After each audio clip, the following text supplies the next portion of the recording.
In the wilderness, the apex predator is not the bear, and it is not the wolf. It is the mosquito.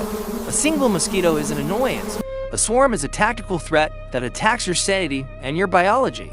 In a high-density swamp environment, you are not just getting bitten, you are being drained. Hundreds of bites lead to systemic inflammation, fever, and sleep deprivation. If you cannot sleep because of the constant buzzing and itching, your cognitive faculties degrade. You make mistakes, and in survival, mistakes lead to a terminal outcome. Chemical sprays run out, lotion bottles break. When the modern gear fails, you need to know how to weaponize nature against the swarm today. I am downloading 10 high-level biological defense protocols into your brain. We are going to cover how to create physical armor from the earth, how to harvest chemical weapons from ants, and how to engineer a portable smoke shield. You need to stick with me until the very end because technique number 10 is the grand finale. It involves extracting a potent neurotoxin from a common plant. It is the most effective insecticide known to man, but it carries a lethal trap. If you mess up the concentration, get it on your skin, it can stop your heart. Let's get to work. Number 1, the Mud Armor Plaster. You have run out of bug spray. The sun is setting, and the swamp is waking up. The air is thick with wings. You are about to lose a pint of vital fluid. The science of the swarm, mosquitoes hunt you using 3 sensors. They smell your CO2 emissions. They see your thermal signature, and they smell the lactic acid on your skin. A thin layer of clothing does nothing. Their proboscis is a hypodermic needle designed to punch through fabric. The sensory experience of being eaten alive is a form of torture that breaks your will to survive. The pro solution, you must disappear. Find clay-rich mud that's sticky, gray kind found on river banks. Smear a thick layer over every inch of exposed skin, your face, your neck, your hands. Let it dry into a hard crust. This mud armor does 3 things. It creates a physical barrier that no needle can penetrate. It masks the chemical sun of your skin, and it blocks your thermal signature. You become invisible to the enemy. It is messy, but it is impenetrable. Number 2, the Callicarpenal Crush. You are moving through the woods and the mud is drying out and cracking. You need a mobile chemical shield. You see a bush with bright, metallic purple berries. The chemical defense. This is the American beauty berry Callicarpa americana. Scientists have analyzed this plant and found it contains a terpenoid called callicarpenol. In laboratory tests, this compound is proven to be as effective, if not more effective, than DEET. The pain of relying on hope is useless. You need chemistry. Without it, ticks are latching onto you, injecting bacteria that can cause a long-term system failure. The pro solution, harvest a handful of the leaves and the purple berries. Crush them in your hands until they release a pungent, aromatic oil. Rub this mash vigorously over your skin and clothes. The scent is pleasant to humans, but repulsive to arthropods. It creates a volatile chemical barrier that confuses their receptors. It is nature's pharmacy. Open 24/7. Number 3, the punk with cold smoke. You build a huge fire to keep the bugs away. It backfires. You are swarmed. The phototactic trap. Most people think fire repels bugs. Wrong. High heat and bright light attract insects. They use light to navigate. By building a roaring bonfire, you are creating a beacon that calls every mosquito in the zip code to your location. You are cooking yourself, and they are feasting. The pro solution, you need a smudge. You need smoke, not flame. Find punk wood. This is rotten, spongy wood that is damp and falling apart. Or use damp moss. Build a small bed of coals, then smother it with the punk wood. You want to generate a thick, white, low-lying cold smoke. This smoke hangs close to the ground where you sleep.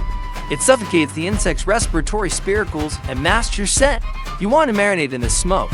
It should be thick enough to make your eyes water slightly. If you aren't crying, the bugs aren't fleeing.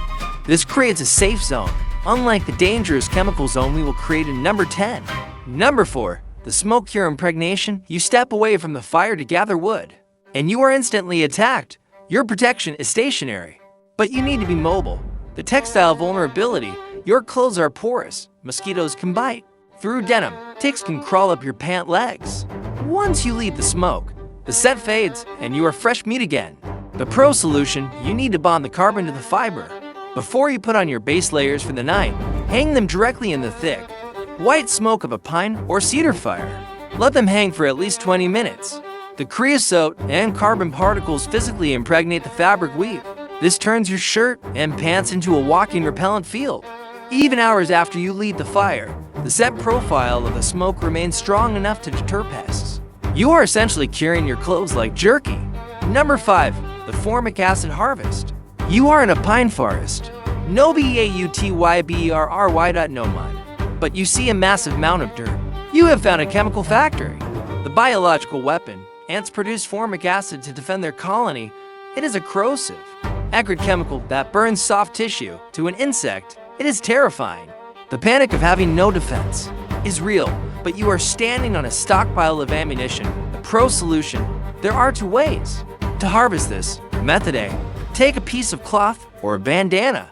Disturb the anthill slightly with a stick. Lay the cloth over the hill. The ants will swarm it and spray it with acid to attack. After 10 minutes, shake the ants off. The cloth is now soaked in repellent. Tie it around your neck. Method B, the fast method. Catch a few large carpenter ants. Crush them quickly and rub the fluid on your skin. It will sting slightly, that means it's working. That sting is the smell of safety. It burns. But nowhere near as dangerous as the neurotoxin in number 10. Number 6, the Amadou Slow-Match. You are hiking. You can't stop to build a fire every 10 minutes. But the deer flies are relentless. They are circling your head, diving in for the bite. The mental drain, constant harassment destroys your morale. You spend more energy swatting them. Hiking. You need a set it and forget it system. The pro solution. Look for the horsehoof fungus foams fomentarius growing on dead birch or beech trees. The inner layer, called Amadou, has a unique property. It smolders like charcoal, but doesn't flame. Cut a slice of this fungus. Light one edge until it holds an ember. Punch a hole in it and hang it on a string around your neck, or clip it to your belt. It will smoke gently for hours, creating a personal cloud of repellent that moves with you. It is a portable incense coil that costs $0 and saves your sanity. Number 7, the wind tunnel geometry. You set up camp in a nice flat hollow near the river. You wake up swollen and miserable. You chose the bug bowl. The atmospheric physics, mosquitoes are terrible pilots. They cannot navigate in wind speeds over 10 miles per hour. Hollows and depressions block the wind and trap carbon dioxide your breath, creating a heavy scent pool that attracts bugs. Camping in the bushes is a rookie mistake. The pro solution, you must use the landscape setup. Camp on a ridgeline or a point of land that juts out into the water. You are looking for the Venturi effect, where the wind accelerates as it moves over terrain. By positioning your shelter in a wind tunnel, you are using the atmosphere to physically blow the enemy away. If the wind is hitting your face, the bugs can't land. Number 8, the Birch Tar Distillation. You need heavy-duty protection. You are in the deep boreal forest. You need something that lasts for days, not hours. The industrial solution. The indigenous people of the north didn't use DEET, they used birch tar. This is a black, sticky oil distilled from the bark of the birch tree. It smells like a concentrated campfire and asphalt. It creates a semi-permanent barrier on the skin. The pro solution, to make it, you need metal containers like soup cans. Dig a hole, bury a receiving cup, fill the top can with tightly packed rolls of birch bark. Poke a hole in the bottom of the top can, place the top can over the bottom cup. Seal the rim with mud. Build a fire on top of the can. The heat roasts the bark, sweating out the oil, which drips into the bottom cup. This birch tar is potent. A small smear on your face and hands repels biting flies, mosquitoes, and gnats for days. It is sticky and smells intense, but it is the ultimate bushcraft shield. Number 9, the Yarrow Tincture. You are covered in bites. You scratch them, now they are infected. You need a repellent that also heals. The medical dual use. The yarrow plant Achillea millifolium is a powerful medicinal herb. It contains natural insecticidal compounds, but it is also a styptic and an antiseptic. The sensory relief of stopping the itch is critical to preventing infection. The pro solution, identify yarrow by its feathery, fern-like leaves. Mash a handful of leaves into a green paste using a rock and a little water. Apply this paste directly to exposed skin to repel bugs if you have open bites. Pack the paste onto the wound, will numb the pain, stop the bleeding, and keep new bugs from biting that sensitive area. It is a field medic and a bodyguard in one. Plant. Number 10, the Nicotine Neurotoxin. This is the grand finale. This is the nuclear option. The concept, nicotine is one of the most potent botanical insecticides on the planet. Plants evolved it specifically to kill bugs. It attacks their nervous system instantly. The trap is that nicotine is also a neurotoxin to humans, and it absorbs through the skin. This is called green tobacco sickness. If you make the concentration as strong and cover your body in it, you can overdose. Symptoms include projectile vomiting, severe convulsions, and cardiac arrhythmia or regular heartbeat. It can drop you just as fast as it drops the bugs. The pro solution: find wild tobacco plants or, in a modern survival context, scavenge cigarette butts. Soak the tobacco in a small amount of water to create a brown tea. Do not put this all over your body. Apply it sparingly to clothing cuffs or hat brims. If you must apply it to skin, use a very dilute solution and wash your hands immediately after. It kills parasites on contact, but you must respect the dosage. If you start feeling dizzy or nauseous, wash it off immediately, or it will be a system shutdown.